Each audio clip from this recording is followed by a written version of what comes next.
And Brett Baird now, our colleague from Washington, D.C. Brett, good morning to you. As we get ready for another day of hearings, we ask Chris, we'll ask you. What's your expectation for today? Well, I think it's going to be like a law school class at the beginning here. I do agree with Chris that the theatrics will probably dominate the beginning of this hearing. This is the setup to writing the articles of impeachment. The House Intelligence Committee, with its report, is essentially suggesting bribery, obstruction of Congress, maybe 3-4 articles of impeachment that could potentially be written up. They will go down these roads and ask these professors their legal opinions about what the Founding Fathers thought about that.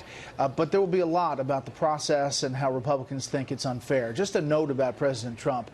We have seen presidents in summits and conferences for years and years and years. I don't think we've seen any president take as many questions from reporters in these bilats as he has, much to the consternation of some of those other world leaders, as you saw the Trudeau gaggle there caught on camera. And some of these questions are about impeachment. Some of it's all over the map. In the last bilat with the German chancellor, she didn't really get a word in edgewise. So it's been quite something to watch over in London. A few questions directed toward her. Looking at Jonathan Turley's opening statement, I don't know if you saw it, Brett. It looks like it prints out to 53 pages.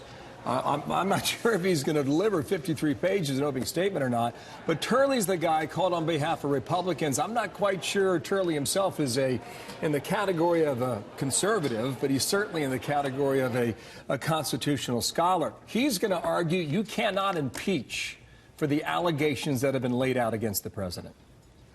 Yeah, he's essentially going to argue where's the crime. He's also going to argue that there's a lot of leeway that the president has and a lot of this, that they're going down this road. I thought what was fascinating yesterday, Bill, was Adam Schiff asked specifically, why are you going so fast? Why are you doing it this way, this time, without all of the other interviews that potentially you could force?